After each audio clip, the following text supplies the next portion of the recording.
जय हिंद दोस्तों, क्या हाल चाल है। हम पिछले 3 दिनों से देख रहे हैं तो बैंक निफ्टी में अपने को तीनों दिन डोजी दिखाई दी हैं। डोजी इस बात को बता रही हैं कि जो मार्केट का प्रीवियस ट्रेंड चला आ रहा था वो एंड होने को है या फिर कुछ समय तक रुकने को है और मार्केट यहीं पे कंसोलिडेट करता हुआ दिखाई दे सकता है। और ये जो रेंज निकल के आ रही है, ये रेंज निकल के आ रही है आपकी 50,250 से लेके 49,500 तक, लगभग ये रेंज आती है 750 पॉइंट की। तो अगले पूरे वीक हो सकता है मार्केट इन्हीं दोनों पॉइंट्स के बीच में घूमता हुआ दिखाई दे। अब सवाल उठता है कि टेक्निकल्स और क्या क्या कह रहे हैं। देखिए, जनरली इस तरह की जो डोजी की कैंडल के फॉर्मेशन होते हैं ये इस बात को बता रहे हैं कि बुल्स कोशिश तो कर रहे हैं मार्केट को ऊपर ले जाने की, बट इस पॉइंट पर आप देखेंगे ये जो गैप क्रिएटेड है, ये गैप इस बात को बता रहा है कि इस पॉइंट पर बहुत हैवी रेजिस्टेंस बैठा हुआ है और ये रेजिस्टेंस जब तक जिंदा है, ये रेजिस्टेंस आपका जब तक रेजिस्टेंस बैठा हुआ है और जब तक ये रेजिस्टेंस जिंदा रहेगा तब तक मार्केट को ऊपर जाने से रोकेगा, पूरी कोशिश करेगा।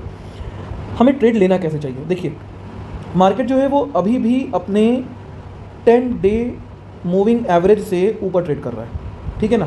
10 डेमा से ऊपर ट्रेड कर रहा है और इसका जो 50 डेमा है वो 10 डेमा के नीचे है। दोनों का स्लोप पॉजिटिव है। दोनों के लिए अगर हम स्लोप की बात करें तो θ1 और θ2 दोनों पॉजिटिव है, मतलब मार्केट में बुलिश मोमेंटम अभी भी जिंदा है।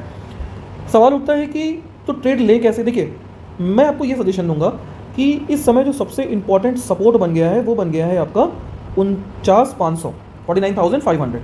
अगर मार्केट आपको 49,500 के पास से ऊपर जाता हुआ दिखाई दे, मतलब आपकी जो एंट्री होनी चाहिए वो होनी चाहिए 49,550 के आसपास। जब मार्केट 500 को टच करके लौटे तब आप इसको एज अ एसएल ले लीजिए और आप इसमें कॉल साइड में एंट्री कर सकते हैं। आपके जो टारगेट्स होने चाहिए वो आप स्टॉप लॉस ट्रेल करते जाइए, उसके हिसाब से टारगेट बनते जाएंगे।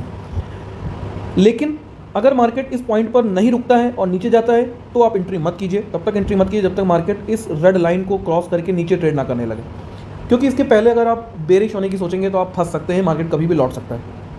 नंबर 2 बात, अगर हम बात करें आज की, तो आज मार्केट में जहाँ पे ओपनिंग हुई है वहीं पे क्लोजिंग हुई है और आज जो मैंने ट्रेड ली थी मैंने उसको शेयर किया था। शुरू में मेरे को ऐसा लग रहा था कि मार्केट रेजिस्टेंस के पास में ट्रेड कर रहा है तो यहाँ से बेरिश होगा और जो सेटअप बन रहा था बार बार वो पुट साइड का बन रहा था, जिसकी वजह से मैंने 3 जो पुट शुरू में ली थी वो लॉस में चली गई थी। उसके बाद फाइनली एक हैंगिंग मैन बना और एक कंप्लीट फॉर्मेशन हुआ, जिसकी वजह से मेरी एक जो पुट थी वो काफ़ी अच्छा फ़ायदा दिया। उसके बाद देखा जाए तो 1-2 ट्रेड मैंने और ली थी, तो किसी में प्रॉफिट किसी में लॉस। ओवरऑल देखा जाए तो ग्रीन डे था, अच्छा दिन था। लगभग आज 90 पॉइंट्स मैंने बैंक निफ्टी में कमाए थे। अब कल की जो स्ट्रैटेजी है वो सिर्फ 2 पॉइंट पे हाईलाइट करने की है। Number 1 50,250, number 2 49,500। अगर आप इसका RSI देखेंगे तो स्लोप ऑफ RSI ये 0 हो चुका है। ये इस बात को बता रहा है कि बेयर्स और बुल्स आपस में इक्वल हो चुके हैं, किसी भी वन डायरेक्शन में जाने की स्ट्रेंथ नहीं दिखाई दे रही है। लेकिन MACD का मुंह अभी भी खुला हुआ है, इस बात को बता रहा है ये कि मोमेंटम मार्केट में अभी भी रहेगा, मतलब वॉलेटिलिटी देखने को मिल सकती है। तो इसलिए आप बुलिंजर बैंड का यूज़ करिए और बुलिंजर बैंड को डे पे लगाइएगा। अगर आप 5 मिनट की 10 मिनट की कैंडल पे लगाएंगे तो आप गलत हो सकते हैं वहाँ पे, तो डे पे लगा के ट्रेड कीजिएगा, वहाँ पे आपको एक अच्छी ट्रेड मिल सकती है। और अगर आपको फिर भी नहीं समझ में आ रहा है तो आप हमारे टेलीग्राम पे जुड़ सकते हैं, जहाँ पे जो ट्रेड अगर मैं लूँगा तो वो मैं आपको सजेस्ट कर देता हूँ और साथ ही साथ स्विंग ट्रेडिंग के लिए बहुत अच्छे स्टॉक्स को भी मैं आइडेंटिफाई करके वहाँ पर डालता रहता हूँ, जिसको आप देख के एक प्रॉपर बिना किसी टेंशन के एक इन्वेस्टमेंट पर्पस से ट्रेड ले सकेंगे, जो आपको 10 दिन 15 दिन 1 हफ्ते के अंदर ही एक 5-10% 15% तक का रिटर्न दे देती है। जरूरी नहीं है कि हमेशा प्रॉफिटेबल ही रहती हैं, कुछ लॉसेस भी होंगी तो स्टॉप लॉस हिट हो जाता है। हमेशा ही दोनों पॉसिबिलिटी लेके चलना चाहिए मार्केट में, कभी भी वन डायरेक्शन होकर नहीं सोचना चाहिए। लेकिन अगर आपको टेक्निकल एनालिसिस सीखना है और खुद से ट्रेड लेनी है तो उसके लिए सीखिए, पढ़ाई कीजिए पहले।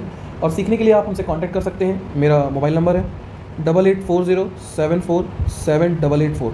सिर्फ इसी नंबर पर आप व्हाट्सअप करिए, आपकी ज़रूर हेल्प की जाएगी। चलिए, इसी के साथ सेवा समाप्त करेंगे। जय श्री राम।